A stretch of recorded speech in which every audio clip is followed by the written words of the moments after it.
Gloire à Jésus. Voilà, donc nous sommes à la troisième dispensation. Donc vous ne suivez pas là. Hein? Vous n'étiez pas là. Toutes les dispensations qu'on a faites, vous n'étiez pas là.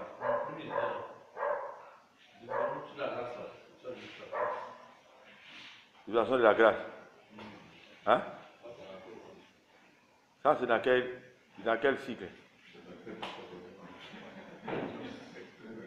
On est déjà arrivé à la dispensation de la grâce. Hein? Vous avez fait quoi pendant les vacances? Ok. Donc, aujourd'hui, nous allons parler sur la dispensation du gouvernement. On peut appeler ça la dispensation du gouvernement ou alors la dispensation humaine. Donc, on a vu pour un premier temps la dispensation de l'innocence ou alors de l'inconscience. Et après, nous avions parlé de la dispensation de la conscience. Et aujourd'hui, nous allons parler de la dispensation du gouvernement. Ok? Et nous disions que la dispensation vient du mot grec koikonomia.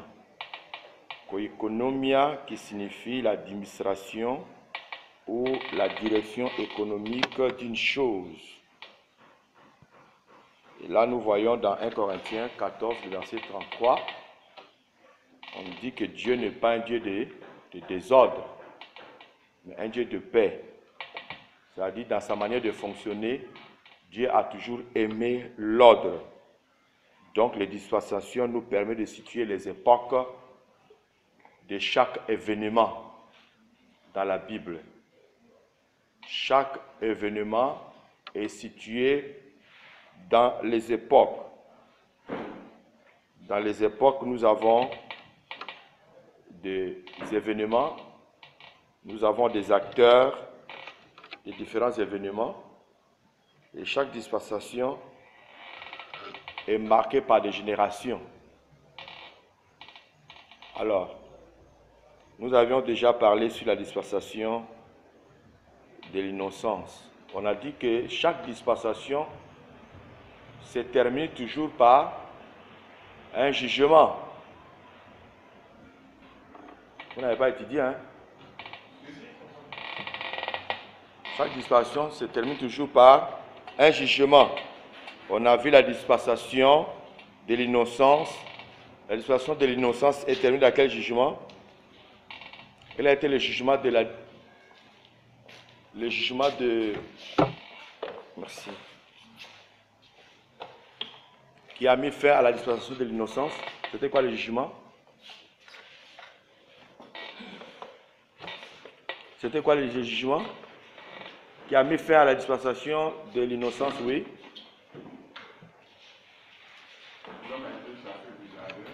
L'homme a été chassé du jardin après avoir péché. Ok? Alors, quel a été le jugement de la dispensation de la conscience? Oui. Les déluges. Voilà. Donc, aujourd'hui, nous allons commencer la dispensation du gouvernement qui va commencer du déluge jusqu'à la tour de Babel. Du déluge jusqu'à la tour de Babel.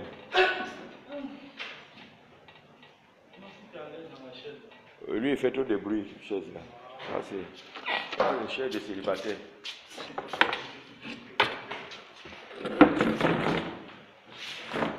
Quand j'étais en mission en Centrafrique, il y a un pasteur qui m'a donné une chambre, il m'a logé dans une chambre où j'étais seul, comme sommier et la mitole. Donc, il contrôlait tous mes mouvements. Chaque fois que j'ai tourné, ça faisait croix. Tout là, ça bougeait, croix. J'ai dit, mais ça, c'est quoi encore? Bon, ça va l'expérience de la mission.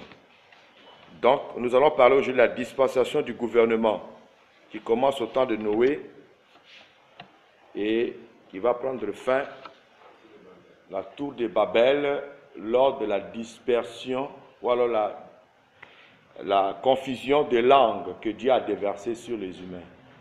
J'aimerais que vous me suivez attentivement parce que cette dispensation, c'est une dispensation qui est vraiment très particulière par rapport aux autres. Parce que lui nous apporte un autre système qui va durer longtemps. Je reprends. Je veux que vous me donnez vos oreilles, c'est-à-dire prêter votre attention.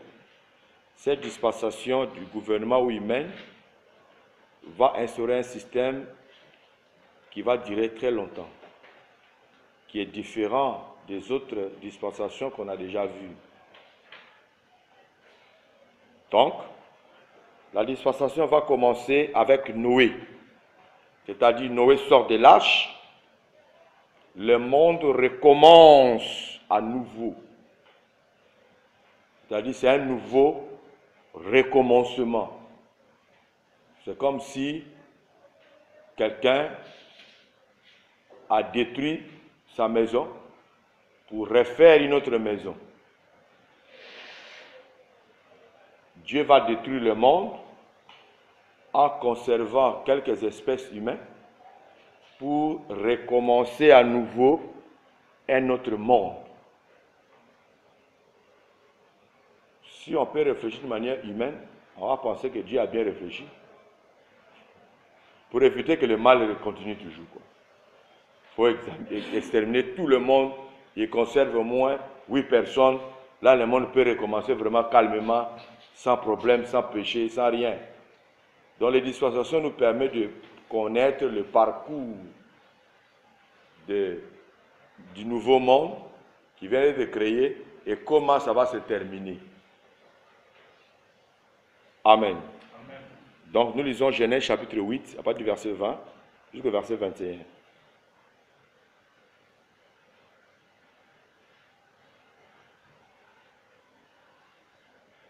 Genèse 8, 20, 21. Noé bâtit un autel à l'Éternel. Il prit de toutes les bêtes pures et de tous les oiseaux purs, et il offrit des holocaustes sur l'autel. L'Éternel sentit une odeur agréable, et l'Éternel dit en son cœur, je ne maudirai plus la terre à cause de l'homme, parce que les pensées du cœur de l'homme sont mauvaises dès sa jeunesse, et je ne frapperai plus tout ce qui est vivant comme je l'ai fait. Amen. Non, c'est bon déjà. C'est-à-dire que Noé sort de l'arche sous l'ordre de Dieu, comme je l'ai prêché le dimanche passé, en disant que les gens qui aiment beaucoup suivre les films chrétiens ou bien les films religieux, ils ont tort s'ils ne lisent pas la Bible. Parce que dans ces films-là, le diable est vraiment incarné dedans. Il y a des films qu'on nous montre qui n'ont rien avec les Écritures. Quand nous regardons les films, nous voyons que c'est quand la pluie a commencé, Noé est rentré dans l'arche. Et nous voyons dans les films, c'est Noé qui ferme les portes et les fenêtres. Mais quand tu lis la Bible, c'était le contraire. Noé est rentré dans l'arche 7 jours avant la pluie. Il s'est assis dedans. Si on l'a nommé un homme de la foi, dans Hébreux 11, c'est parce que là qu'il a posé là. Il faut vraiment être un fou, quoi. Pour dire aux gens qu'il va pleuvoir, l'eau va quitter en haut pour descendre. Dès que tu construis ton bateau à Bobo où il n'y a pas de l'eau, et puis tu dis que non, l'eau va emporter le bateau. Et tu rentres, tu t'enfermes avec tes enfants et les animaux dedans pendant 7 jours. Et c'est le 7e jour qu'il a commencé à pleuvoir.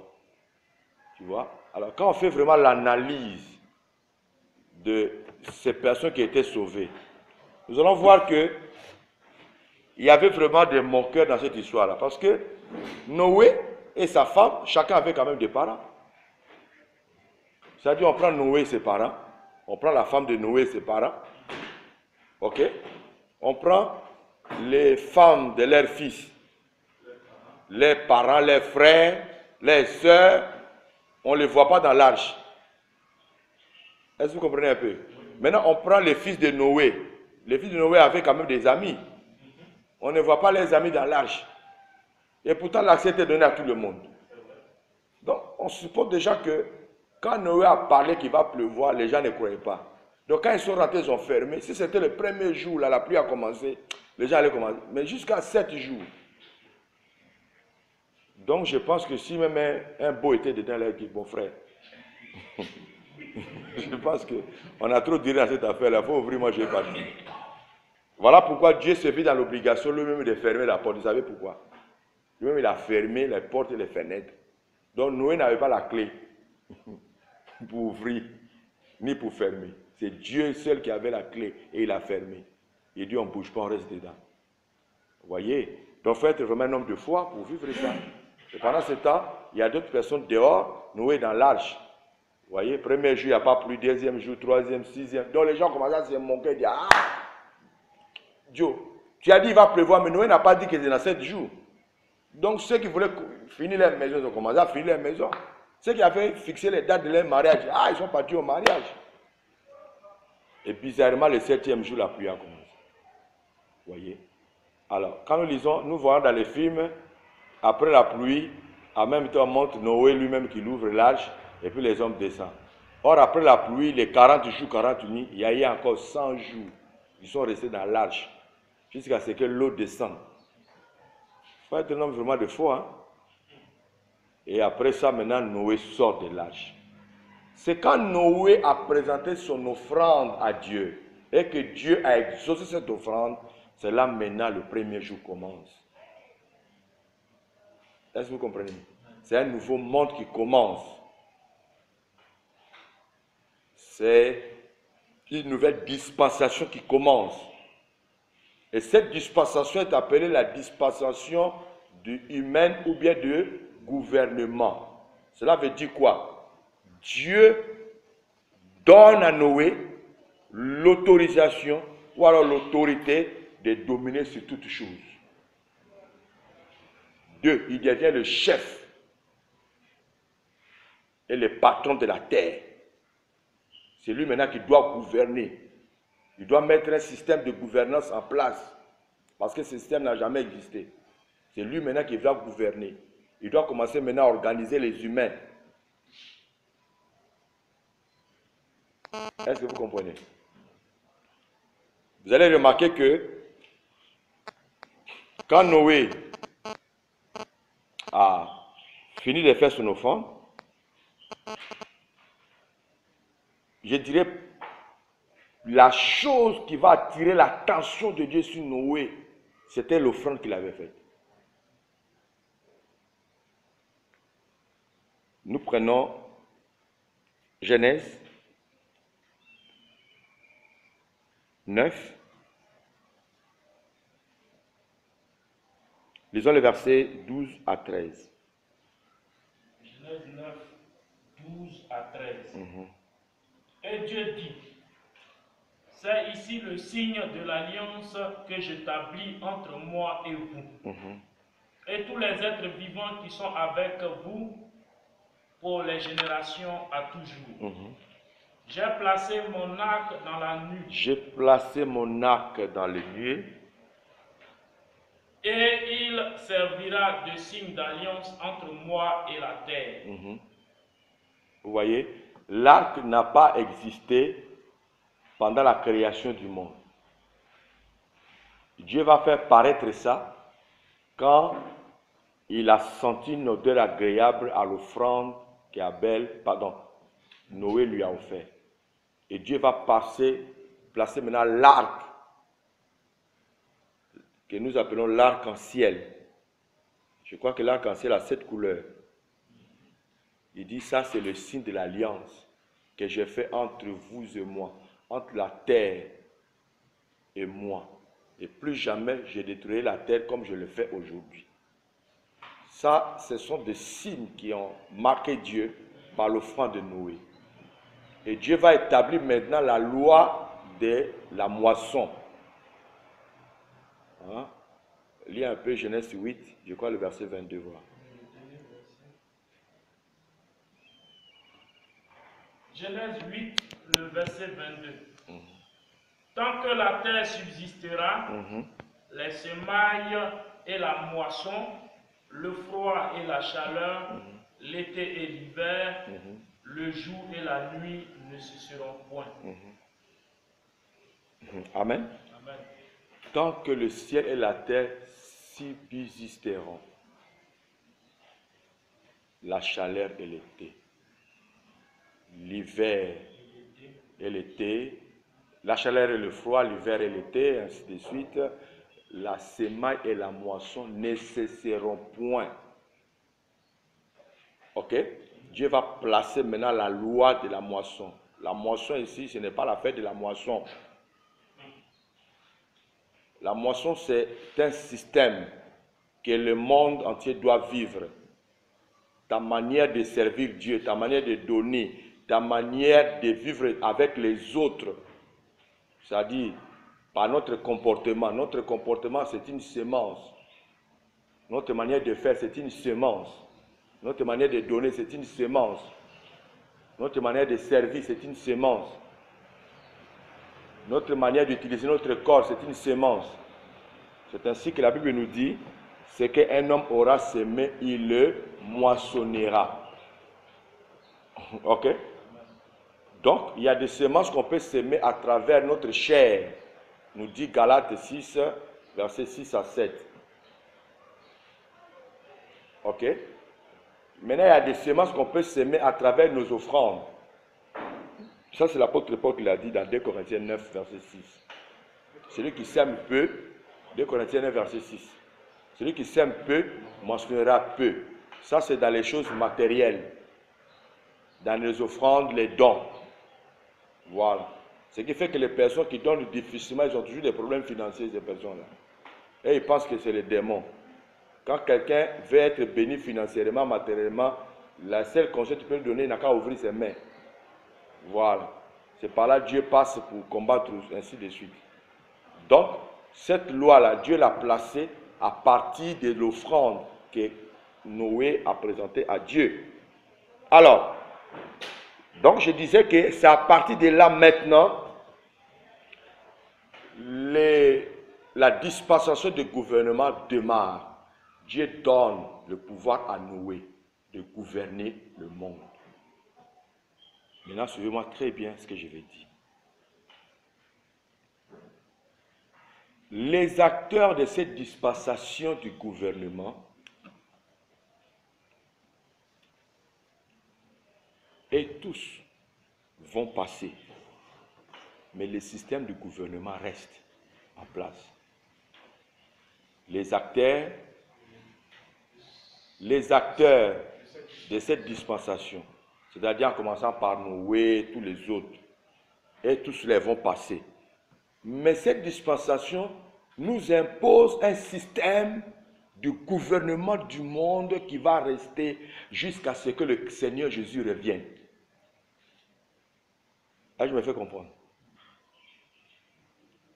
Ça n'a rien à voir, par exemple, avec la dispensation de l'inconscience. Cette dispensation de l'inconscience est déjà passée. On ne reviendra plus là-dessus. Mais le système la dispensation du gouvernement, lui, il vient avec un système où les acteurs passent, mais le système reste jusqu'à ce que le Seigneur Jésus vienne. Est-ce que je me fais comprendre? Parce qu'on va étudier ça tout à l'heure. C'est par là que je voulais qu'on puisse écrire certaines choses, mais je vais vous expliquer, vous allez comprendre étape par étape. Vous allez remarquer que cette dispensation va durer de Noé jusqu'à Nimrod. Quand je dis Nimrod, c'est la tour de Babel. Quand je dis tour de Babel, ce n'est pas à sa construction, mais à sa destruction. C'est-à-dire que la dispensation humaine ou de gouvernement va prendre fin à la dispersion ou alors à la confusion de l'âme. Amen. Donc, nous allons aller dans Genèse chapitre 9. Non, Genèse 11. Lisons à partir du verset 1er, voir.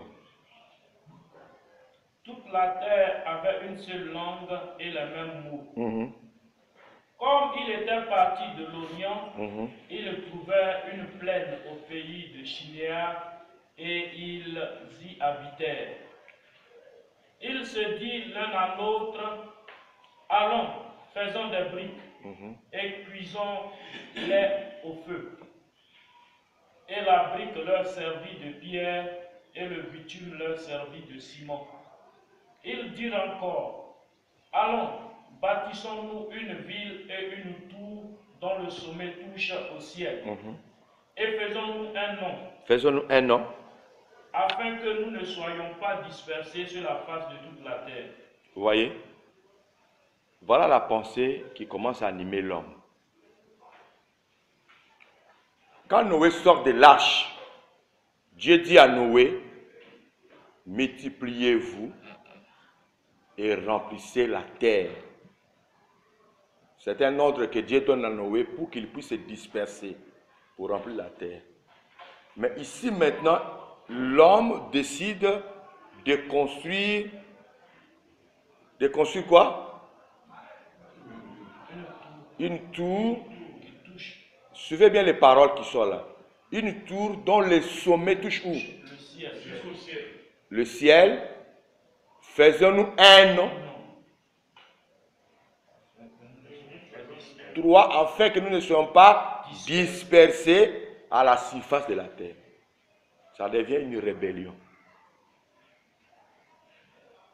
C'est par là, dans cette dispensation, le diable va rentrer dans la dispensation du gouvernement. Le diable va prendre les choses en main. Nous allons prendre les 2 passages que je vais vous donner tout à l'heure et nous allons étudier ça ensemble. Mais j'aimerais que tu vas jusqu'au verset 4. Le même chapitre. Genèse 11 là. Ils dirent encore, allons, bâtissons-nous une ville et une tour dont le sommet touche au ciel, et faisons-nous un nom, afin que nous ne soyons pas dispersés sur la face de toute la terre. L'Éternel descendit pour voir la ville et la tour que bâtissaient les fils des hommes.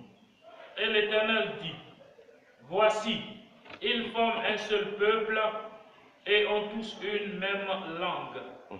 Et c'est là ce qu'ils ont entrepris. Maintenant, rien ne les empêcherait de faire tout ce qu'ils auraient projeté. Ok. On va l'étape par étape. On va comparer Genèse chapitre 11 à partir du verset 1er, 2 et 3. Ok. Et on va prendre Ésaïe chapitre 14, le verset 12. On va comparer les deux. Vous allez comprendre quelque chose. Ce qui anime ce gouvernement-là, cette pensée est inspirée directement de Satan lui-même. Satan, c'est un esprit. Mais quand il veut se manifester, c'est un cadre toujours derrière un homme. Est-ce que vous comprenez ça un peu? Regarde par exemple, il y a eu des élections au Congo. Il y a un opposant qui a pris le pouvoir. Mais après, on a compris que c'est toujours Kabila qui règne. Est-ce que vous comprenez? C'est-à-dire quoi? Le pouvoir ne sont pas prêts à céder. Ils ont présenté les dauphins. La population dit que nous, on ne veut pas ces dauphins-là. Parce que dans ces dauphins-là, ils voyaient Kabila dedans. Ça dit, si on fend les dauphins, on voit Kabila. Nous, on ne veut pas de lui. Ils ont joué maintenant le plan B. Le plan B, il faut choisir dans l'opposition. Les autres dans l'opposition, ils ont négocié. Donc, c'est un président fictif. Toi, tu es là seulement, tu es président, mais tu n'as pas le pouvoir. Parce que l'armée, la police, la justice, tout ça, ça est dans la main de Kabila. Le Parlement, c'est Kabila qui est majoritaire. Donc, il est président, mais il n'a pas de décision. S'il y a des décisions à prendre, c'est au Parlement. Or, le Parlement, c'est Kabila qui est majoritaire. Donc, les grandes décisions viennent de Kabila, mais il y a un président qui n'a pas le pouvoir. Je sais pas si vous comprenez ça un peu. Donc, si on prend le président qui vient qui est élu, ça, ce n'est pas un président élu, mais c'est un président nommé. Est-ce que vous comprenez? Si on fend Tshisekedi, on va trouver Kabila dedans. Est-ce que je me fais comprendre? Donc, c'est pour vous amener à comprendre que ceux qui veulent construire la tour, on prend Nimrod qui était le chef. Si on fend Nimrod, on va trouver Satan dedans. Est-ce que vous comprenez un peu? Donc, apparemment, nous voyons que c'est les hommes qui sont en train de parler, qui sont agis. Mais or, à l'intérieur, cette pensée de construire la tour, dont le sommet doit toucher jusqu'au ciel, c'est Satan qui parlait en eux. C'est à ce moment-là, Satan lui-même va instaurer ce système de gouvernement. Vous entendez parler de gouvernement mondial, n'est-ce pas? Le gouvernement mondial a commencé là, à la tour de Babel. Je veux que vous compreniez ça bien. Satan va vouloir maintenant instaurer un système dans cette dispensation de gouvernement qui va rester longtemps. La dispensation va passer, mais le système de cette dispensation va rester. Je ne sais pas si vous me faites comprendre. C'est-à-dire que cette dispensation va prendre fin pour donner place à une autre dispensation, mais lui, son système doit rester. Il est différent de toutes les dispensations que nous allons voir. Je veux que cela rentre dans votre tête. Alors, nous allons comparer maintenant les paroles. Vous allez voir que Ésaïe nous éclaircit très bien. Et ce qu'Ésaïe est en train de nous dire, nous allons comparer ça avec Genèse 11. Donc, on prend Ésaïe 14, 12 à 14. 12 Oui, 12 à 13. à 13. Te voilà tombé du ciel, astre brillant. Astre brillant, on parle de Satan lui-même. Fils de l'aurore. Fils de l'aurore, c'est Satan lui-même. Tu es abattu à terre, toi, le vainqueur des nations. Tu disais en ton cœur, je monterai au ciel. Écoutez bien. Je monterai au ciel. Tu disais en ton cœur, je monterai au ciel. J'élèverai mon trône. J'élèverai mon trône au-dessus des étoiles de Dieu. Au-dessus des étoiles de Dieu. Ok? Construisons-nous une dont le sommet touche le ciel. Est-ce que vous comprenez ça? Tu disais dans ton cœur, j'élèverai mon trône. Trône, c'est le pouvoir, c'est l'autorité au-dessus des étoiles de Dieu. Est-ce que tu comprends un peu? Ça dit prendre l'autorité sur Dieu et sur toutes les nations. Voilà la pensée de Satan. Et il va inspirer la pensée là à ceux qui construisent la tour de Babel. Vous voyez? Donc ça dit que la tour en question, c'est tout un système qu'il faut mettre sur pied. Et le système a pour vision, c'est de gouverner le monde entier. Suivez-moi très bien. Hein, tu finis jusqu'au verset 13. J'élèverai mon trône au-dessus des étoiles de Dieu. Je m'assiérai sur la montagne de l'assemblée à l'extrémité du septentrion. Ok. Maintenant, on revient dans Genèse 11.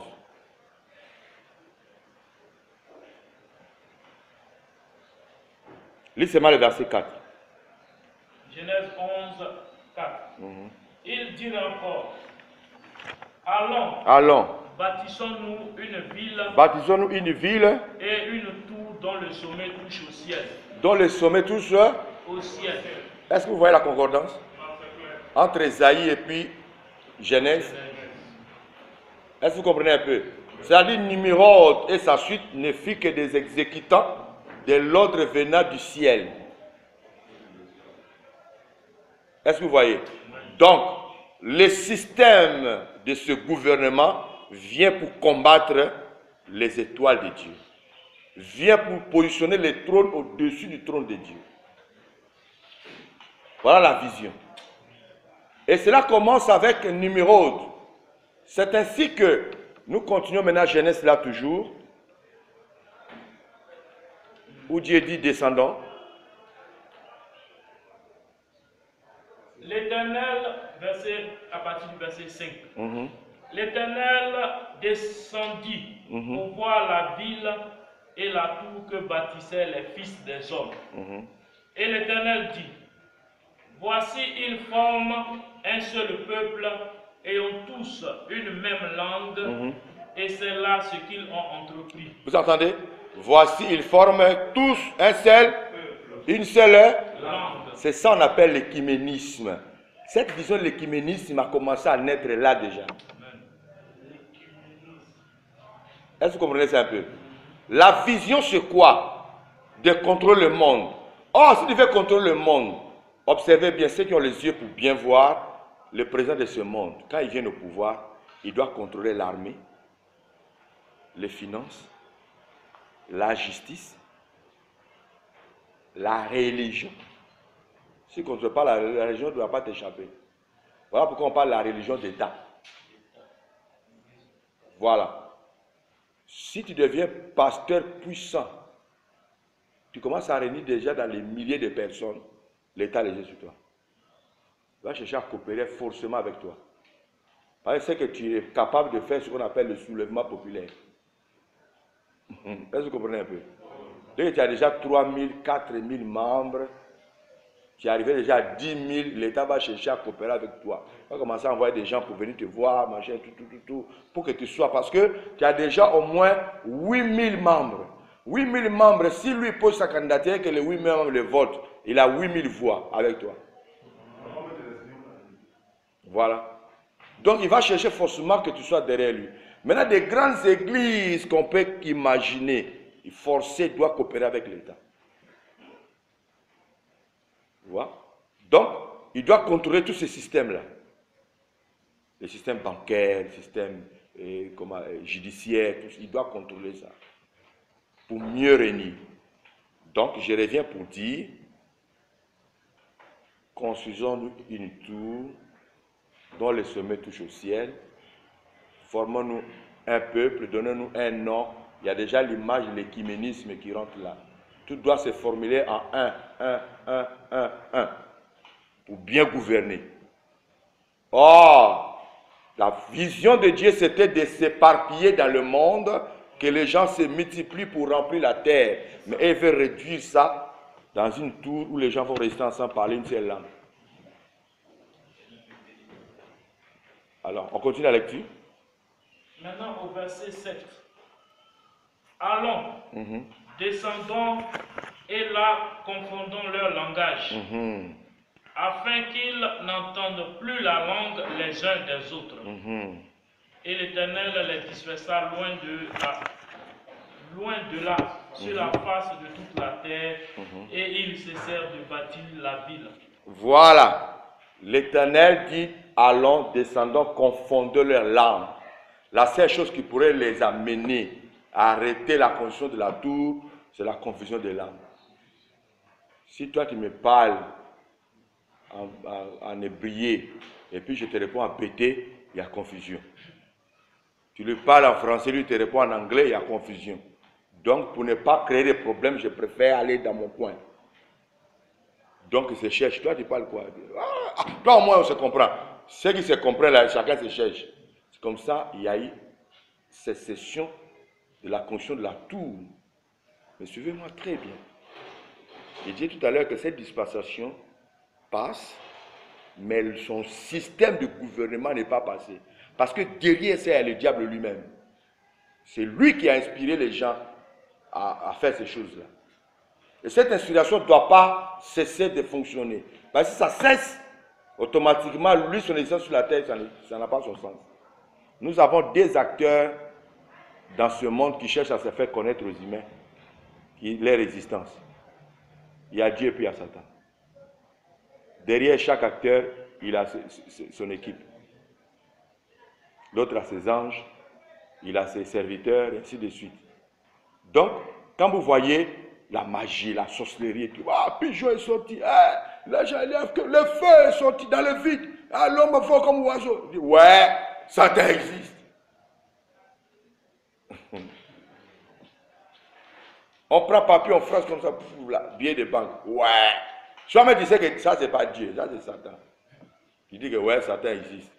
La personne coupe son bras, paf, et puis il soulève comme ça, il invoque Satan, il fait comme ça, le bras là, ça revient. Toi-même tu dis ouais, Satan existe. L'autre côté, Dieu, il crée la mer. Tu es là-bas, tu regardes la mer, tu ne vois pas le fond, tu dis ouais, Dieu existe. Tu regardes les cieux, tu regardes jusqu'à, il n'y a même pas l'affinité du ciel, tu dis ouais, Dieu est grand. Ok? On prie les partis qui marchent au nom de Jésus, ouais, Dieu est tout puissant. Donc chacun veut prouver aux uns aux autres qu'il existe. Est-ce que vous comprenez? En Afrique, ici, il n'y a pas encore toute cette influence-là par rapport à l'Europe, aux États-Unis, par exemple. Où on parle librement de satanisme. C'est-à-dire qu'il y a le temple de Satan, et puis les adeptes sont là. Quelqu'un est fier de dire que moi je suis sataniste. En Europe, ça existe. Voilà. Ici, par exemple, le jour de Mardi Gras, c'est un jour qui est dédié à Satan lui-même. En Europe, c'est connu. Les enfants vont à l'école, c'est pour vénérer Satan ce jour-là. Vous voyez? Ici, on va maquiller les enfants, ils sont habillés comme en traditionnel, tout ça là. Officiellement, c'est le jour est dédié où les enfants doivent adorer Satan. En Europe, c'est comme ça se passe. Alors, je me dis chaque fois que quand Satan va descendre ici, là, ça a commencé d'abord là-bas avant de descendre ici. Peut-être nous aurons le temps de se chercher avant que ça arrive. Donc, c'est pour dire quoi? Cette dispensation est passée, mais son système de gouvernement demeure jusqu'à ce que le Seigneur Jésus lui-même revienne. Maintenant, on revient dans les Écritures. On dit, il les a dispersés, il a créé confusion des langues. C'est là-bas est né ce qu'on appelle Babel. Babel, par définition, veut dire confusion. Quand on dit la tour de Babel, cela veut dire simplement la tour de confusion. Confusion de quoi? Confusion de langues. Ça c'est 1. 2. Nimrod. Nimrod, par définition, Nimrod veut dire rebelle. Parce que c'est la personne par qui le diable est passé pour se rebeller contre Dieu. Il faut que vous compreniez ça. Maintenant, comme il y a une dispersion, Satan devait garder le système du gouvernement toujours dans la tête des humains. Il ne faut pas que ça va les échapper. Et c'est maintenant, cette dispersion ne va pas changer quoi que ce soit. Le diable va reconstruire la tour autrement. Ce que nous allons voir, ça c'est des choses que Dieu me révèle, j'ajoute sur cette dispensation. Le diable est toujours malin. S'il veut te faire, toi qui ne fumes pas, le diable veut te faire fumer. Tu ne manges pas cola, il peut te faire manger cola. Parce qu'il a tout le système pour que tu manges ça. Tu ne veux pas manger la chair humaine, il va te faire manger la chair humaine. C'est à cause de ça, vous voyez, les saucissons sont remplis dans les supermarchés, les trucs comme ça, là, broyés, tu ne sais pas, viande hachée, tout ça, il sait ce que ça contient dedans.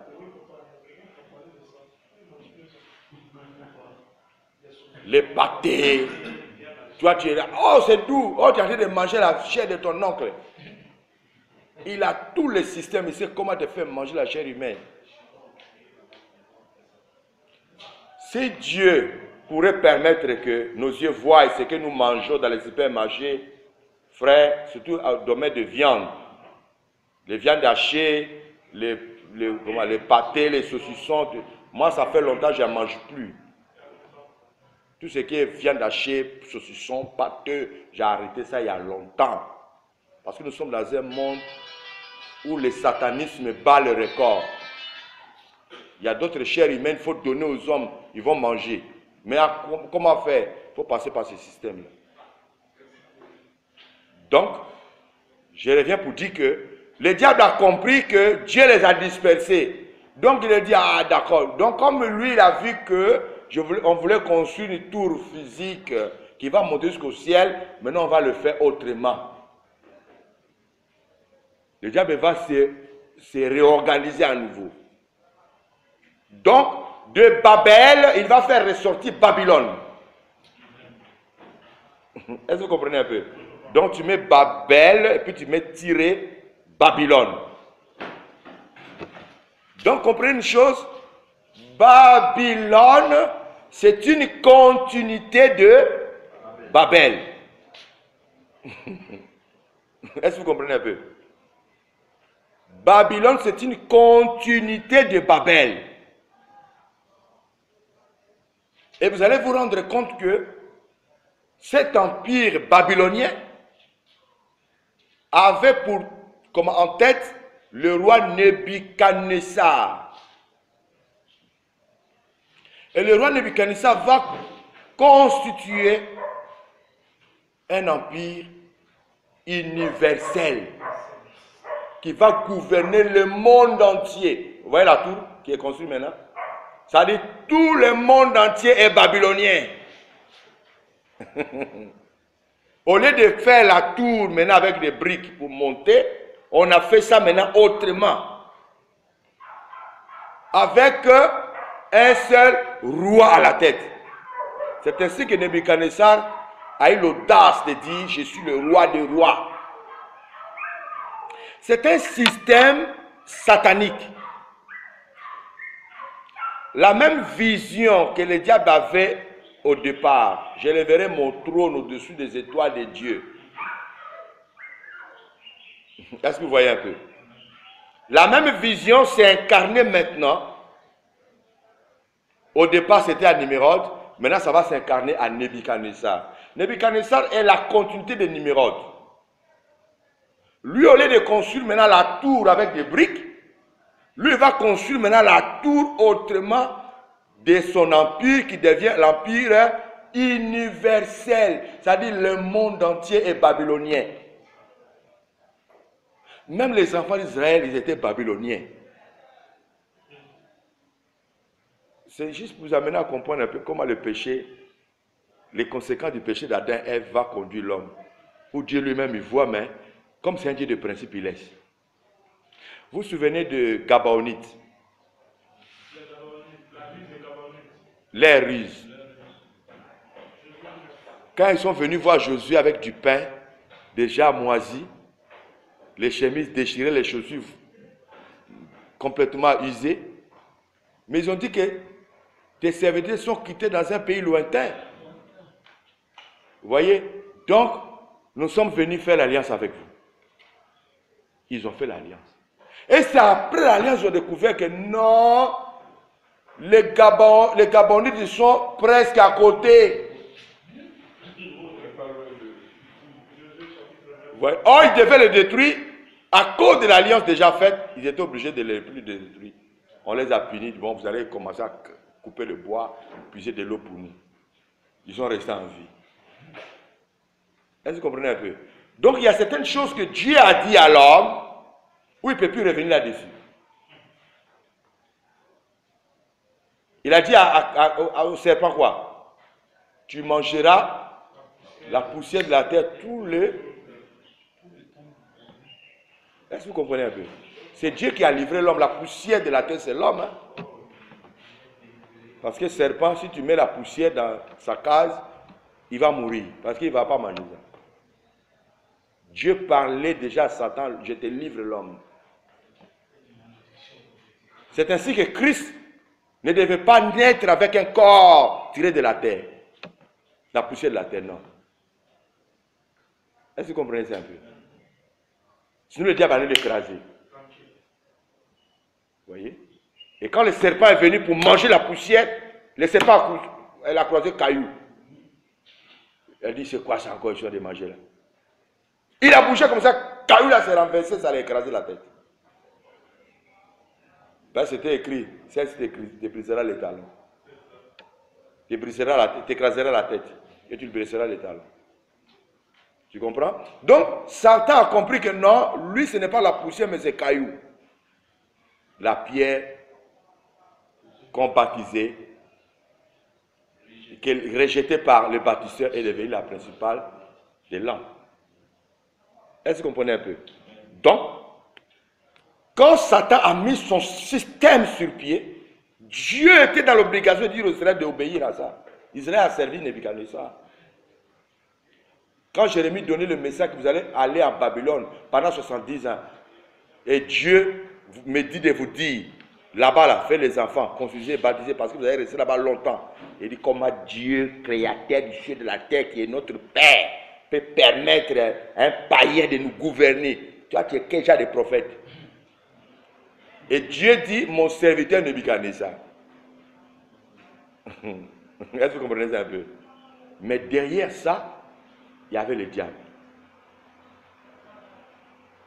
On va aller un peu dans le livre de Daniel, chapitre 2, pour mieux comprendre quoi. Avec le verset 32. Donc là, nous sommes en train de voir le système de cette dispensation est resté.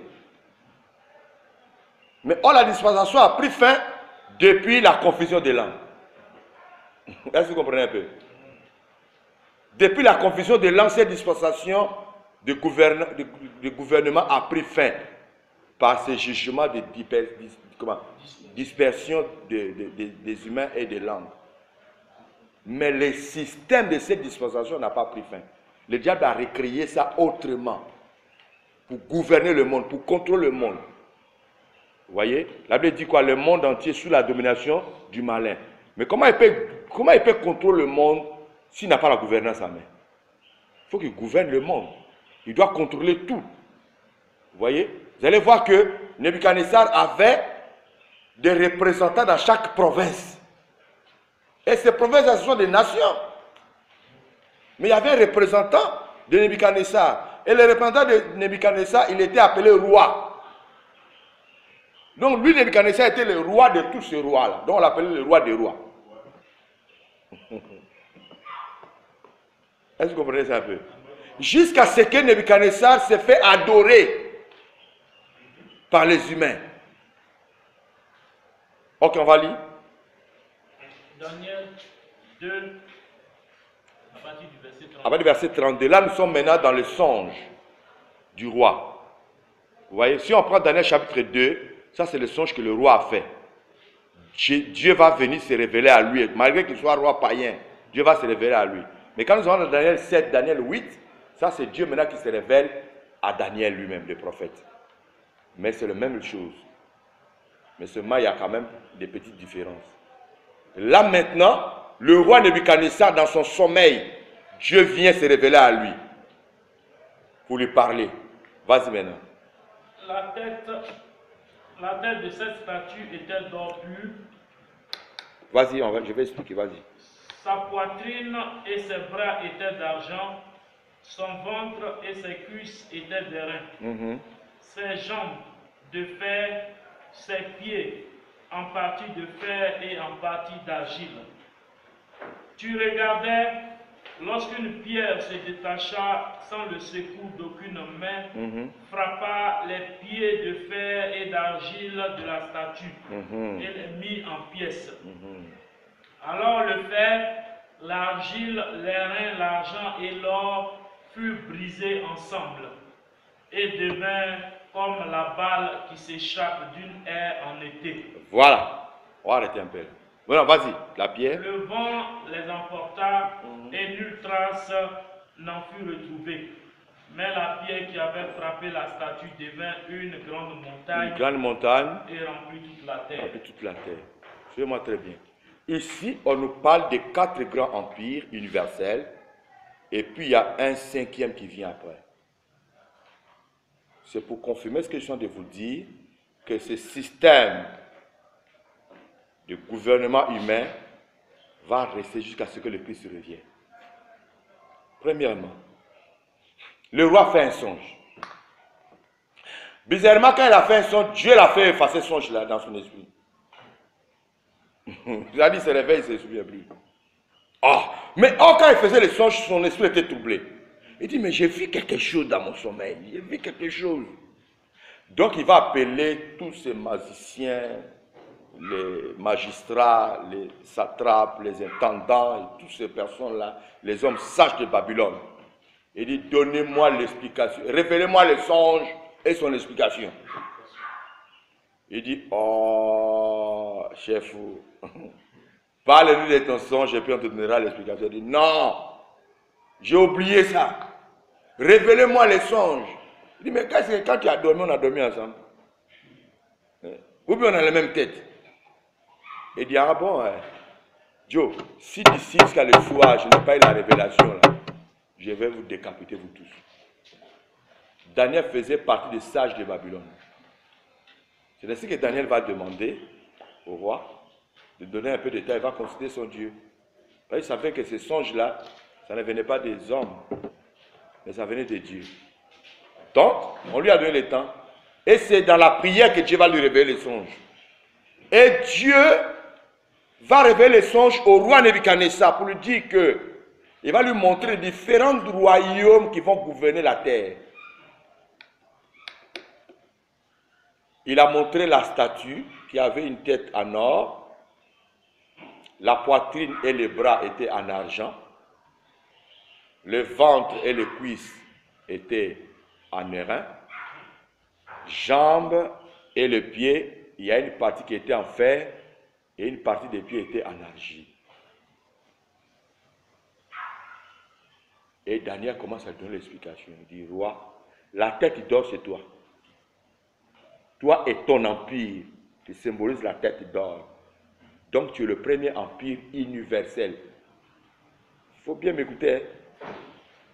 L'empire babylonien fut l'empire universel. C'est-à-dire que tout le monde entier était babylonien.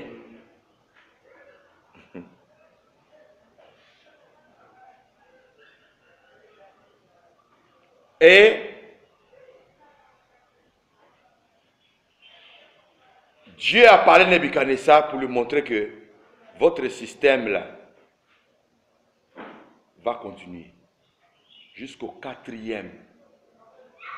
Donc, pour gagner un peu de temps, nous avons la poitrine et les bras, qui est le 2e empire qui est venu après la chute de l'empire babylonien, qui est l'empire Mède et Perse, qui est le 2e empire, qui a gouverné le monde entier. Et il ne vient pas pour gouverner un seul peuple, mais le monde entier. Alors nous voyons que Noé, Nimrod ne sont plus là, mais le système continue. Ce système-là continue jusqu'à ça. Toi et moi, ça nous frappe. Après Mède et Perse, vient maintenant l'empire Grèce. Ça, c'est le 3e empire. Vous voyez? Après l'empire Mède et Perse, vient maintenant le 4e empire, Rome. C'est l'empire romain maintenant. Jésus est venu trouver l'empire romain. Cet empire est qualifié comme l'empire de fer. Lui, il n'a pas besoin d'être l'or, argent, cuivre, il n'a pas besoin de ça. Lui, son problème, c'est la dureté. Être dur avec les gens, ok? Et puis durer longtemps, la longévité. Si on prend l'or, on prend le fer, qui peut casser l'autre? Le fer peut casser l'or, non? Hein? Lui donner la vraie forme. Mais pourquoi pas l'or? Maintenant, entre les deux, où est la matière qui a plus de valeur? L'or a plus de valeur. Voilà. Ça, c'est le premier empire. Mais l'empire romain, c'est l'empire de longévité. Parce que Jésus est venu trouver ça, il est parti. L'empire romain dit, monsieur, tu es parti, je t'attends. Il n'a qu'à durer comme il peut durer là-bas. Jésus revient bientôt, il revient bientôt, il ne vient pas, il vient bientôt, il ne vient pas. L'empire romain dit, ce n'est pas mon problème. Moi, je suis le fer, donc je t'attends. Est-ce que vous comprenez un peu? Donc, le système dure longtemps. Il faut que le Christ vienne. C'est ainsi qu'à partir du verset 34,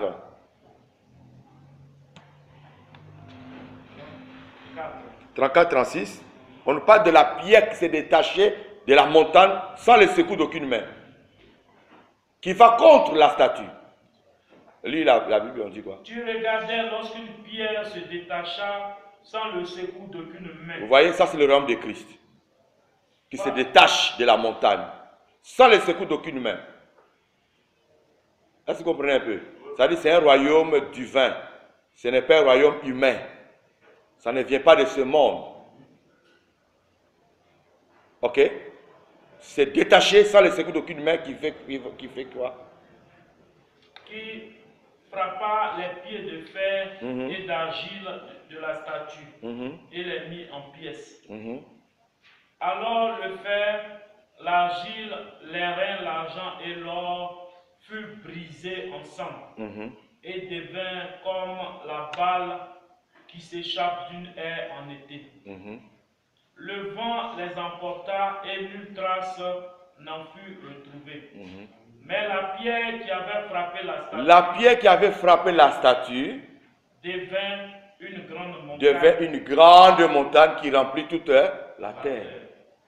Est-ce que vous comprenez un peu? Ça, c'est le royaume de Christ qui va venir sur la terre. Pour venir, le royaume-là vient mettre fin à ce système du gouvernement humain que le diable a installé depuis Noé jusqu'à notre temps.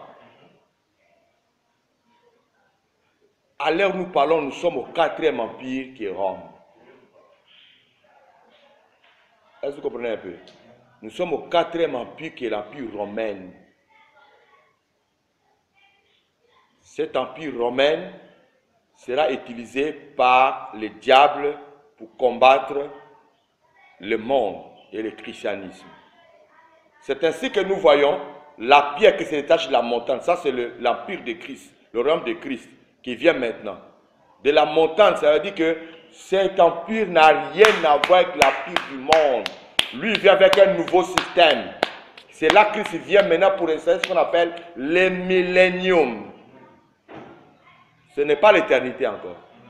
Là, c'est le millénium. Parce qu'on dit, la pierre devint une grande montagne qui remplit quoi? Toute la terre. Ça, ce passage peut aussi vous aider pour des personnes qui ne croient pas qu'il y aura millénium sur la terre. Est-ce que vous comprenez? Voilà. Maintenant, regardez bien.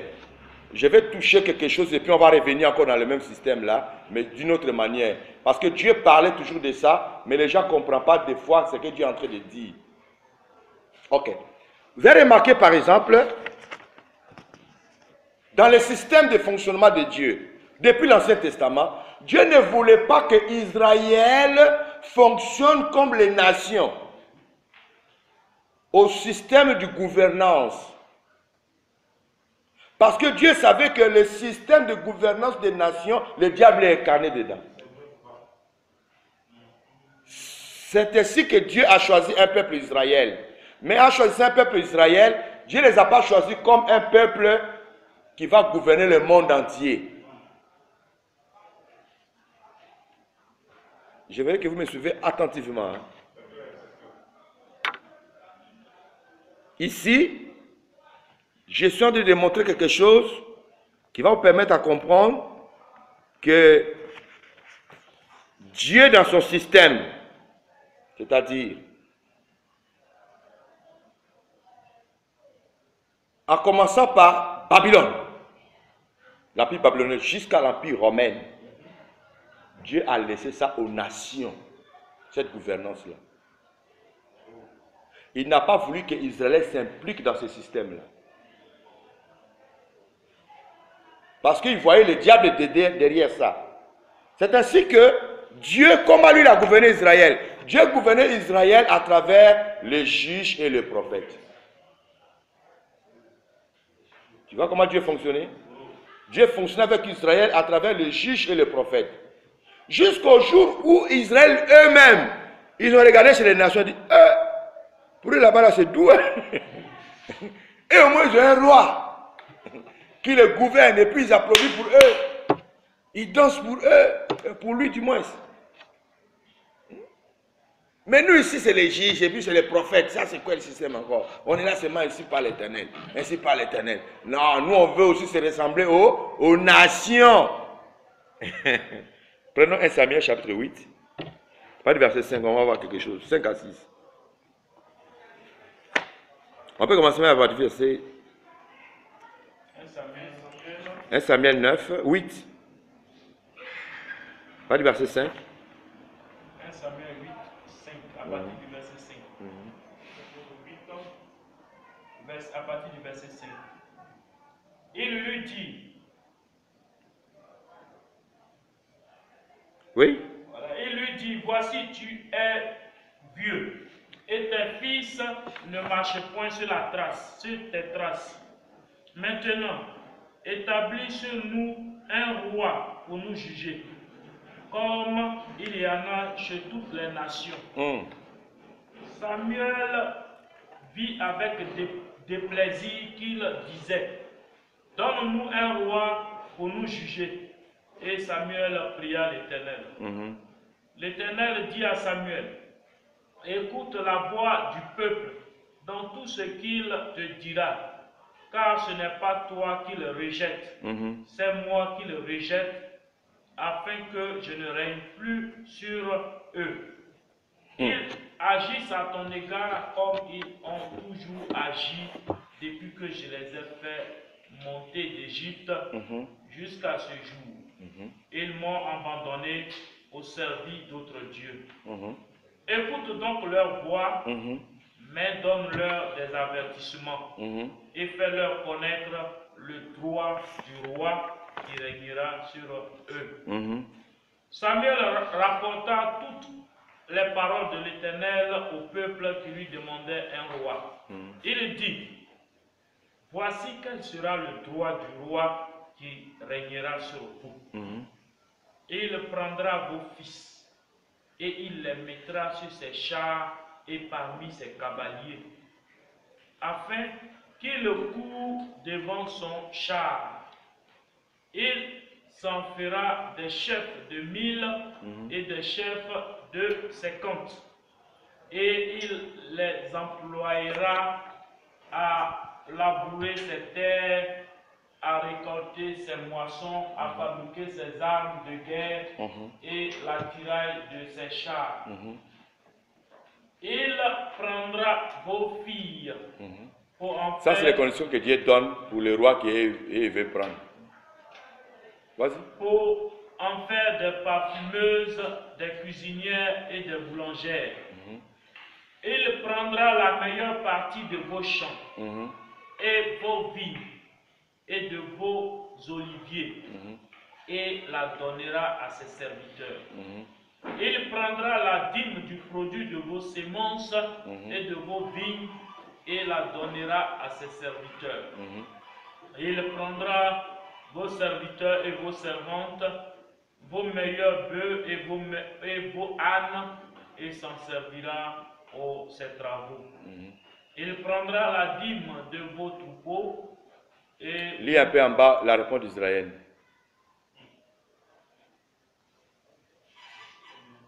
Et alors, le peuple refusa d'écouter la voix de Samuel. Non, dit-il, mais il y aura un roi sur nous. Voilà. Alors, vous voyez, regardez bien la différence entre Israël, et les nations.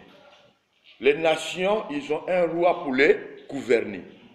Mais Dieu voyait que derrière ce système, il y a le diable derrière ça. Donc, il n'a pas voulu que Israël fonctionne dans le même système que les nations. Il va le faire distinguer. Donc, il choisit un juge et un prophète. Samuel était juge et puis prophète. Donc, quand il vient chez toi, il vient pour juger et puis parler les oracles de Dieu. La présence de Samuel dans la maison de quelqu'un faisait peur. Soit c'était une chicotte ou alors c'était une bénédiction. Alors, tellement il a commencé à prendre de l'âge, Israël a remarqué, dit bon, nous on voit que toi tu prends trop de l'âge et puis ton âge est trop avancé, tes enfants ils ne marchent pas droit quoi. Voilà. On voulait te faire une proposition.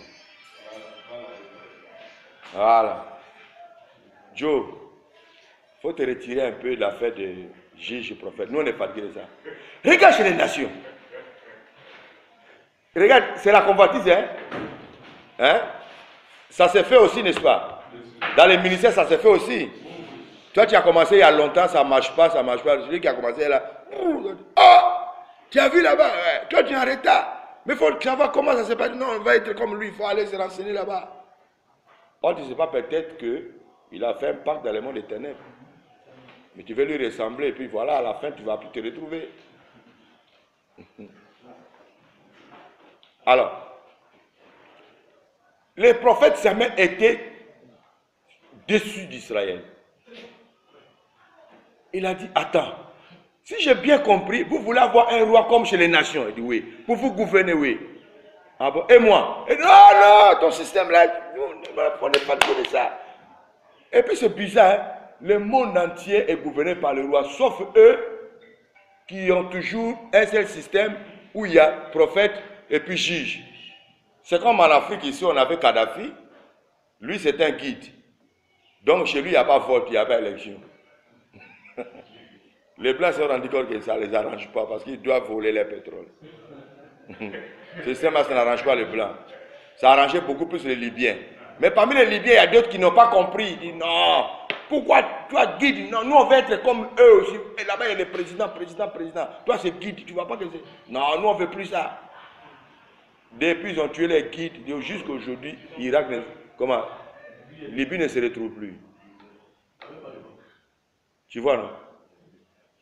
Bientôt, on aura des Libyens qui vendent dans les boutiques mauritaniennes ici. On dit, qui c'est qui? C'est un Libyen. Il vend dans les boutiques mauritaniennes. Ah! Ça a commencé quand? Ils vont commencer à sortir, fuir de leur pays. Et ça a déjà commencé d'ailleurs. C'est la même chose avec Israël. Il veut copier les nations. Alors Dieu, Moïse, Samuel est parti parler à Dieu. Dieu a dit, non, ce n'est pas toi qui rejettes, c'est moi l'Éternel. C'est-à-dire, le langage de Dieu parle automatiquement à Satan. Est-ce que vous comprenez un peu? C'est-à-dire Satan est rentré dans ce peuple Israël pour rejeter Dieu. Il dit non, rejetez ça, prenez-moi mon système. Dieu dit d'accord. Mais il faut leur dire, je vais leur donner un roi méchant. Il va prendre leurs filles là, pour les utiliser comme des parfumeurs. Il va prendre leurs dîmes. Il va prendre leurs champs, leurs bœufs. Il a cité tous les malheurs que le roi a dit. Israël dit, ça ce n'est pas un problème pour nous. Nous on a besoin de rois. Ça ferait aussi notre fierté. Les nations vont dire que Israël est devenu comme l'un de nous. Mais Dieu voyait ce qui était dedans dans cette gouvernance-là. Vous voyez? C'est ainsi que Dieu va donner à Israël le roi comme un Saül. Est-ce que vous comprenez un peu? Saül n'est pas sorti de la tribu de Juda. Saül est sorti de la tribu de Benjamin. C'est ainsi que Saül lui-même était étonné. Il dit, mais comment un Benjamite peut devenir roi d'Israël? C'est une manière de punir ce peuple-là. Est-ce que vous comprenez un peu? Jusqu'à là où je vous parle, Dieu n'est pas d'accord avec ce système-là. Pour Israël. Dieu n'est pas d'accord avec ça. Même pour son église, Dieu n'est pas d'accord avec ça. Est-ce que tu comprends un peu? C'est ainsi que dans mes enseignements, je démontre qu'un pasteur ne doit pas mettre des photos, ses photos dans un temple. C'est détrôner Dieu et puis s'installer. On ne doit pas faire des louanges, des éloges à un pasteur. Tu prends la place de Dieu. La Bible dit la gloire, l'honneur, la magnificence, la richesse appartient à Dieu. Acclamons notre pasteur. Il faut faire attention avec ça. Il y a des pasteurs qui adorent ça. Il faut une chanson. Allez, on met ton nom dedans. Tout le monde danse ton nom. On dit, ouais, toi-même tu rentres là. On s'en trompe. On dit, pouah, à genoux, l'archibishop est rentré. Tout le monde partait, waouh. Toi-même tu dis, ouais. Frère, c'est des choses qui sont en abomination avec Dieu. Et c'est ce que Dieu ne voulait pas pour Israël. Vous comprenez? Quand Dieu a choisi David comme roi, David n'était que le type de Christ. C'est-à-dire, Dieu leur donne la photocopie, il a gardé l'original. Parce qu'il n'est pas d'accord avec ce système-là. Je ne sais pas si vous comprenez un peu. Il n'est pas d'accord avec ce système-là. Parce qu'il sait que la pierre doit être détachée de la montagne pour briser tout ce système-là. Et ce n'est pas le moment. Vous voyez? C'est ainsi que Jésus était fier de dire que mon royaume n'est pas de ce monde. Quand il est venu, il dit mon royaume n'est pas de ce monde. Si mon royaume était de ce monde, mes gars allaient combattre contre eux. Mais comme mon royaume n'est pas de ce monde, Jésus arrive, les Juifs attendaient Jésus comme étant libérateur du peuple juif contre la stratégie romaine, contre la dictature romaine. Mais Jésus arrive et dit non, mon royaume n'est pas de ce monde. Ton royaume n'est pas de ce monde. Ton royaume est quel monde, royaume? Il dit mon royaume est le royaume des cieux. Ah. Donc, tu n'es pas venu pour nous libérer, quoi. À la grande surprise, il guérit le serviteur d'un Romain. Hein? Celui qui a les centeniers. Il dit, dis seulement un mot, mon serviteur sera guéri. Et Jésus a dit, depuis que je suis en Israël, je n'avais vu la foi comme ce monsieur-là. Non, le Romain, là, il a vraiment la foi plus qu'en Israël. Ah, donc ils ont regardé, ah voilà, c'est un ami des Romains. On doit le crucifier, lui. On doit le crucifier. Il ne fait pas notre affaire. Est-ce que vous comprenez un peu? C'est ainsi que quand Pilate a demandé qu'on écrit sur la croix, celui sur le roi des Juifs, les Juifs n'étaient pas d'accord. Ils disent non, non, non, non, non. Et même ils ont accepté que le roi c'est César. Ils n'ont pas effacé ça là. Ils ne sont pas prêts à accepter Jésus comme le roi. Ils ne sont pas prêts. Parce qu'ils savent que quand le Messie viendra, il viendra pour le libérer. Est-ce que vous comprenez un peu? C'est ainsi que Pierre et les autres, avant la montée de Christ, ils vont lui demander, mais c'est quand est-ce que tu vas établir le royaume? Parce que même les apôtres de Jésus qui accompagnaient Jésus, ils étaient chauds derrière ça. Hein?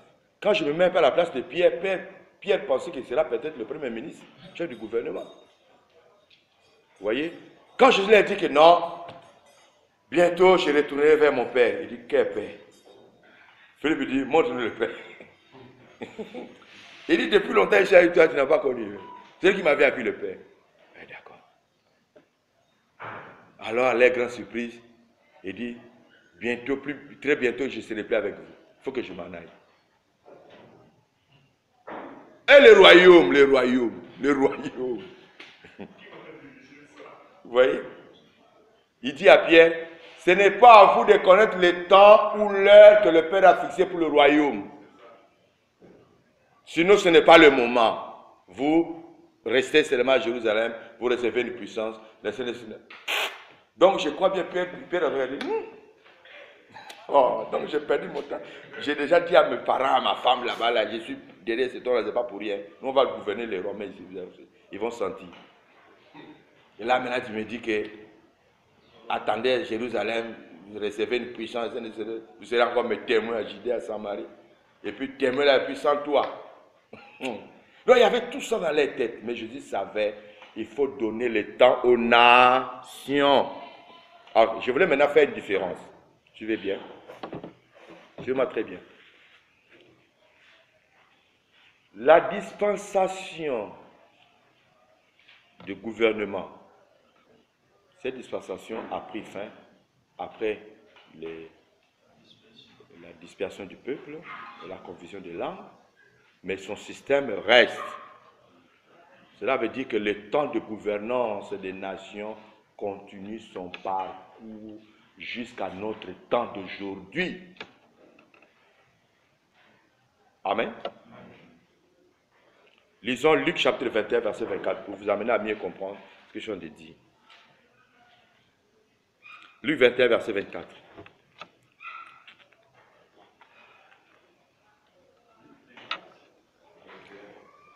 Luc 21, verset 24.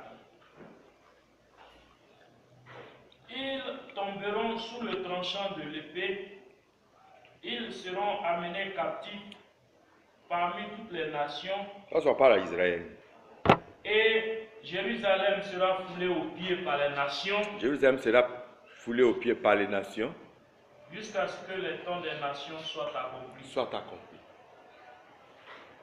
Est-ce que vous comprenez un peu? Ça, les temps des nations vont durer jusqu'à ce que le Christ revienne. Et là, nous voyons déjà, c'est sa troisième venue. Vous allez voir Empire babylonien, qui a commencé par Babel, qui est devenu Babylone. Ok? Mède de Perse, Grèce, Rome. Est-ce qu'il y a Israël dedans? Vous comprenez un peu? Israël, jusqu'à là nous parlons, n'a jamais été un empire universel. Israël sera l'empire universel, c'est quand le Christ vient maintenant prendre le trône. Il vient maintenant s'asseoir sur le trône de David. Le véritable David arrive maintenant. Là maintenant, pendant le millénium, le Christ va régner et le trône sera à Jérusalem. C'est ainsi que Jésus n'était pas pressé. Jusqu'à l'heure où nous parlons, c'est le temps des nations. Le système de gouvernance du monde est chez les nations. C'est ainsi que les Juifs sont manipulés, et, malmenés. Voilà. Nous avons vu au temps de la Deuxième Guerre mondiale, à Hitler, comment il a massacré les Juifs. Près de 6000 Juifs qu'il a brûlés vifs. Est-ce que vous voyez un peu? Au lieu que ce soit même les Juifs qui dominent le monde, le 3e, 4e empire, c'est l'empire de fer. Ça revient à Rome. Rome avec tout son système. Mais maintenant, la différence, c'est que le temps pour l'Église des nations est différent du système de gouvernance des nations. Il faut que vous compreniez cette différence-là. Le système de gouvernance des nations, là-bas, c'est le roi de ce monde qui domine dans le monde entier. C'est là, il y a ce qu'on appelle le système, comment on appelle ça? Comment on appelle ça?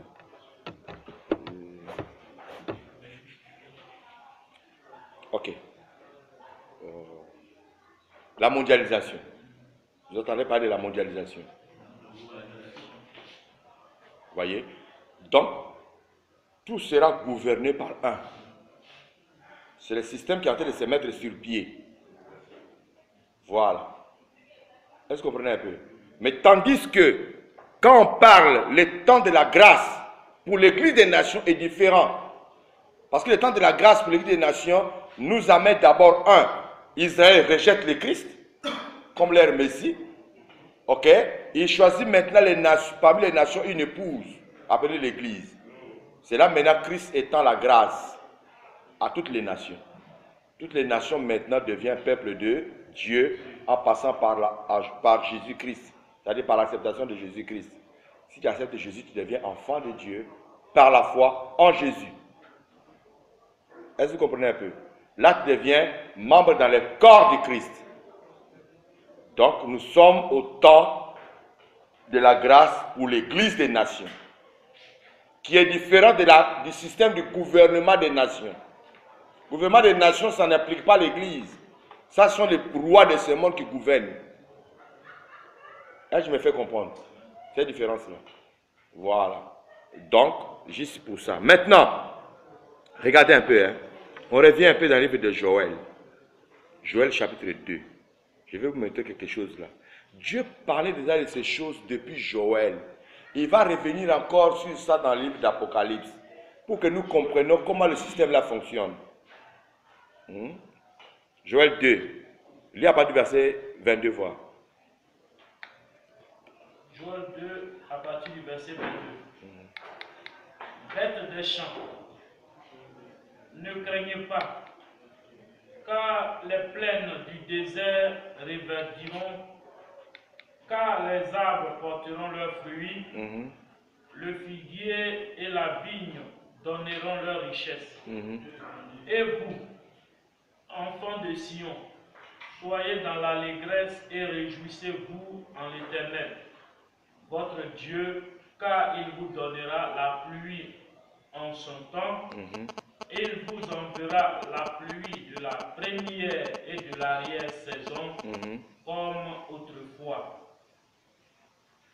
Les airs se rempliront de blé, et les cuivres regorgeront de mou et d'huile. Je vous remplacerai les années qu'ont dévoré la sauterelle. Vous voyez, je vous remplacerai les années qu'ont dévoré un, la sauterelle. Le gélec. Deuxième, c'est qui? Le gélec. 3. Le asile. Le asile. Ça fait combien? Et le gazam. Ça fait combien? 4. Est-ce que vous comprenez un peu? Sauterelle, asile, gazam et le gélec. Ça fait 4. Ces 4-là sont des insectes ici dans Joël qui viennent pour dévorer l'arbre.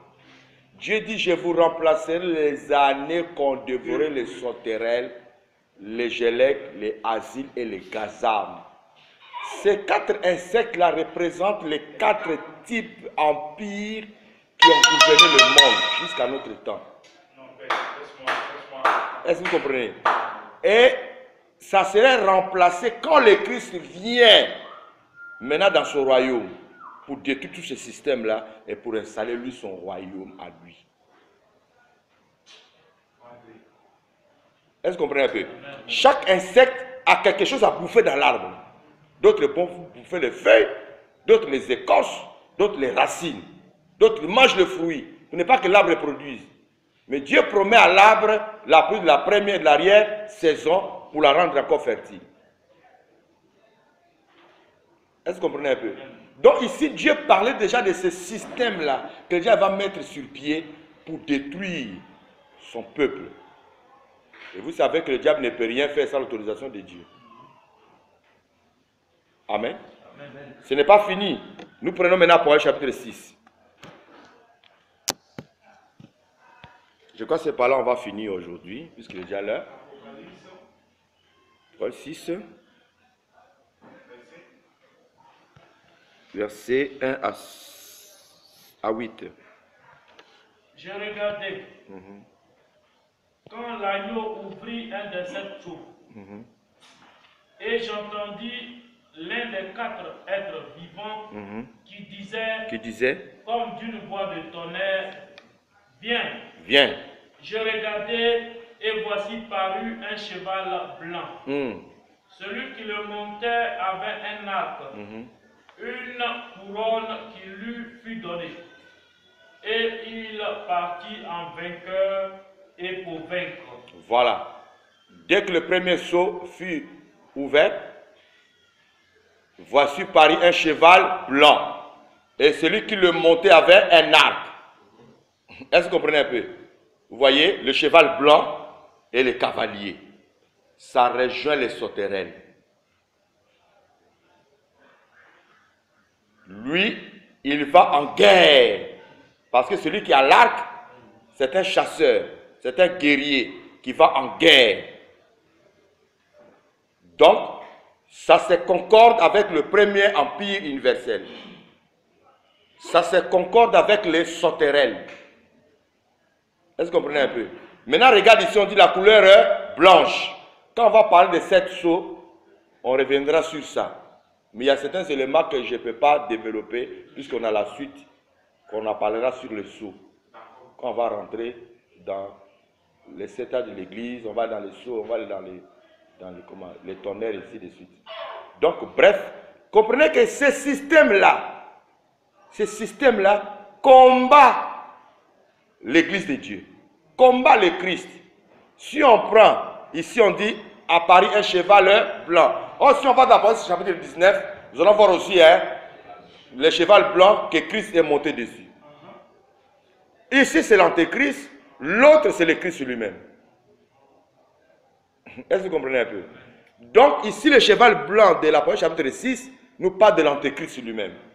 Or, l'antéchrist rejoint les sauterelles. L'antéchrist rejoint l'empire babylonien. Dans leur système, ce qu'ils ont mis dans leur tête là, c'est détrôner Dieu, placer le trône au-dessus du trône de Dieu. C'est ça qui est dans leur tête. Comment écraser Dieu, comment écraser le peuple de Dieu. C'est ça qui est dans leur tête. Dominer le monde, c'est ça qui est dans leur tête.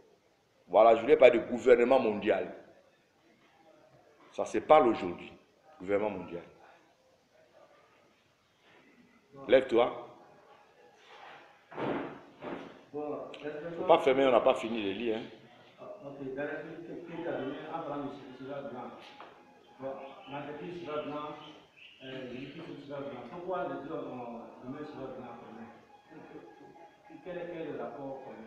Voilà, ce que tu dois comprendre, l'apôtre Paul nous dit que le diable c'est un imitateur.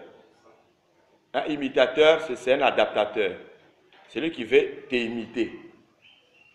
Mais qui n'est pas celui dont... Voilà, l'original.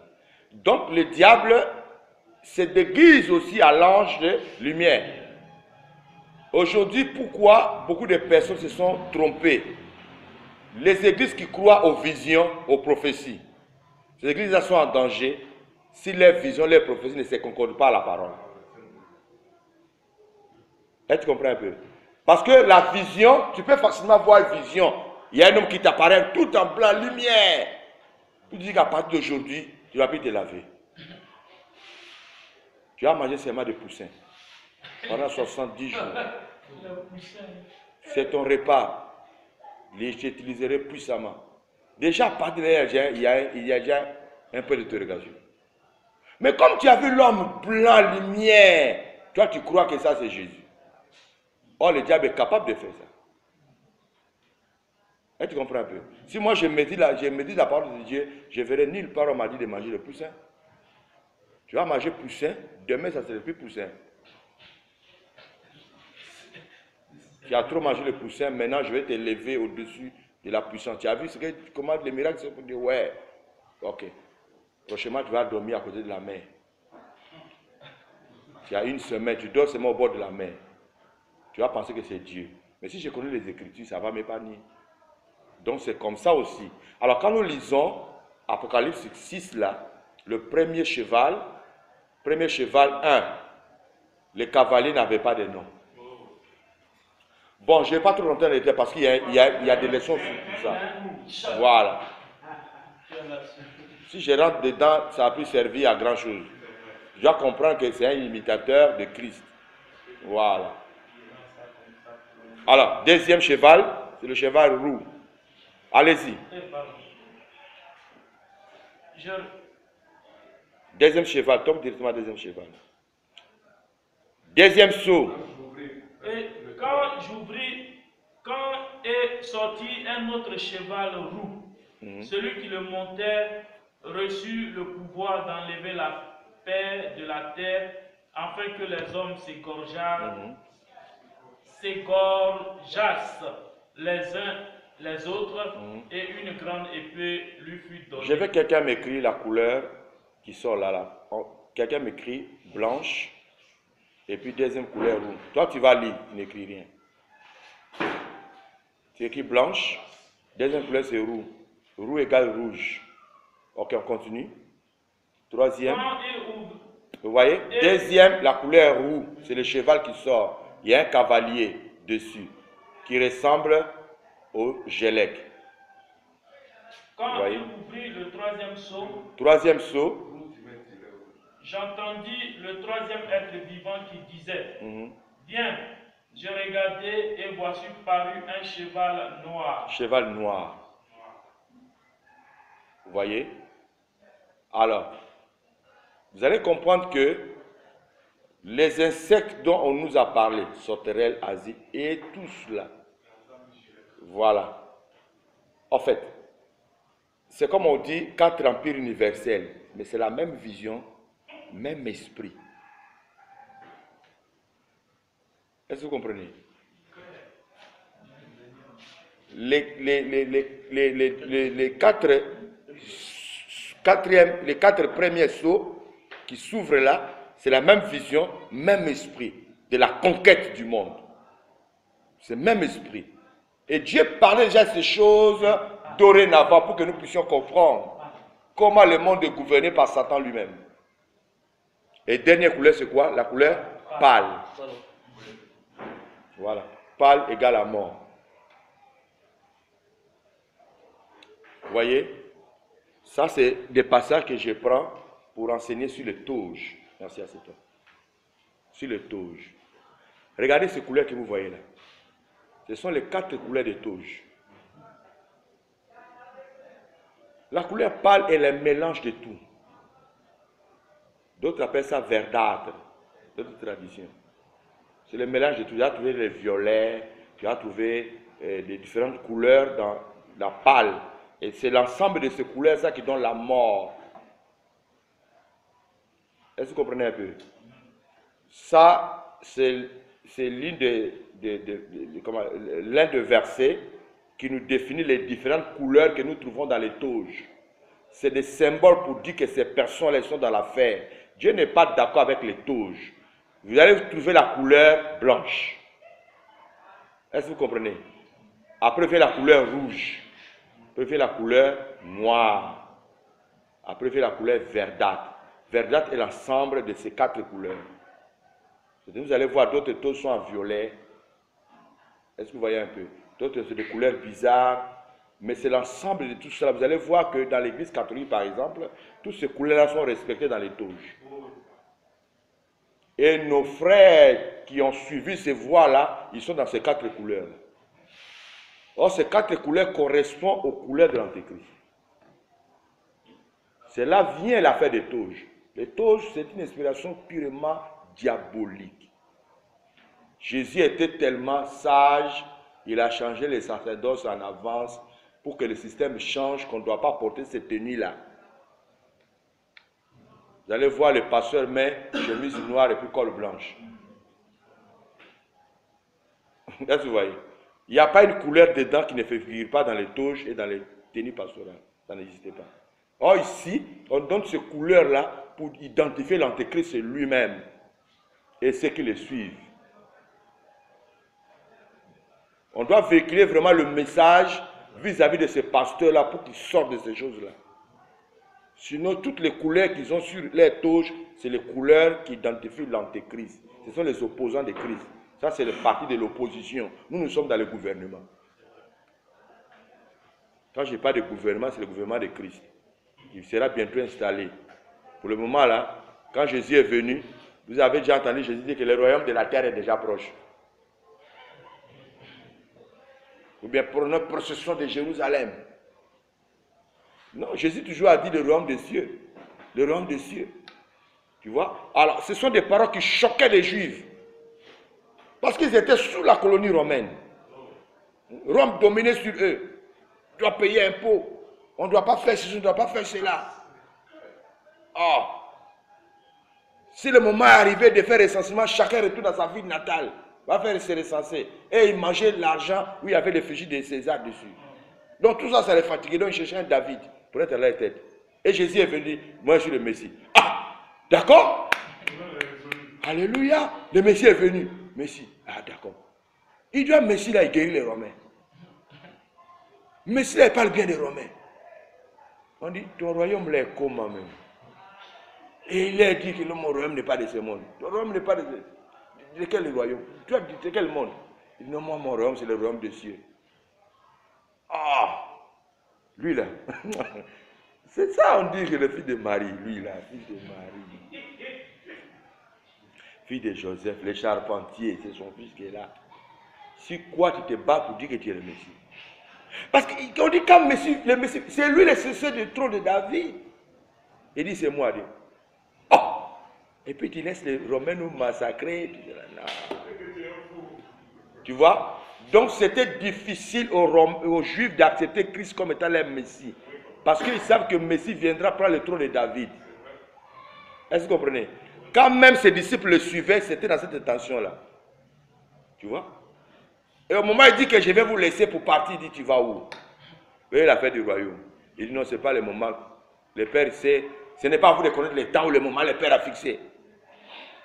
Ah, frère, il faut être à leur place pour que tu comprennes la douleur qu'ils comprenaient. Je ne sais pas si vous comprenez un peu. Moi, je vous réunis pour former mon gouvernement, on va prendre le pouvoir en Côte d'Ivoire. On a étudié comment prendre le pouvoir jusqu'à arriver à un moment, je vous dis que bon, il est temps maintenant que moi je dois rentrer. Je dois rentrer, je vais quitter. Et l'affaire du pouvoir. Oh, ce n'est pas le moment. Comment c'est pas le moment? Et tout le temps qu'on a étudié là. Non, il faut laisser le temps qu'on va prendre le pouvoir là, ce n'est pas encore arrivé. Mais ça va arriver que non, ça c'est pas votre problème. Ah. Donc toi tu t'en vas et puis nous on fait quoi? Non, vous allez attendre. Il dit toi tu vas le gouverner, le diriger jusqu'à ce que le temps viendra et qu'on va prendre le pouvoir. Mais c'est à quel moment nous rester seulement tranquille? Vous voyez que ça devient flou.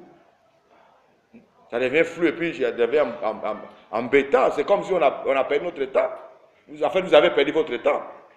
C'est comme ça les disciples ont vu l'affaire là. Donc on a perdu notre temps. On dit non, attendez, le Saint-Esprit viendra. Il vous conduira dans toute la vérité. Et ils voulaient prendre le pouvoir, dominer sur le Romain. S'il y a lieu, on prend le monde entier, on va gouverner ça. Donc le Messie est venu, notre David est venu. Et lui, il parle encore du royaume des cieux. Vous voyez? Donc les Juifs étaient fiers de crier, crucifiez-le.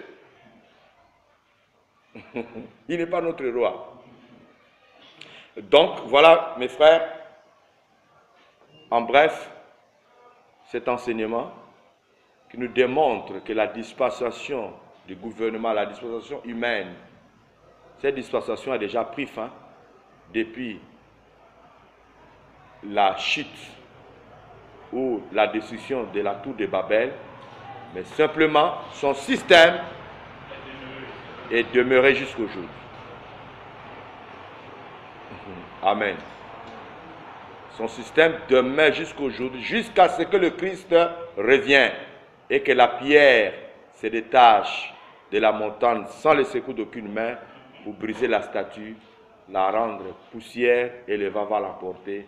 Et cette pierre va remplir toute la terre et le Christ sera installé pour toujours, pour 1000 ans sur la terre. Voilà. Et vous allez voir que après le règne de 1000 ans de Christ, on ne donnera plus le temps à Satan de régner encore, c'est fini. Voilà. Les temps qui vont suivre, ça va nous conduire jusqu'à l'éternité. Que Dieu bénisse sa parole. Amen.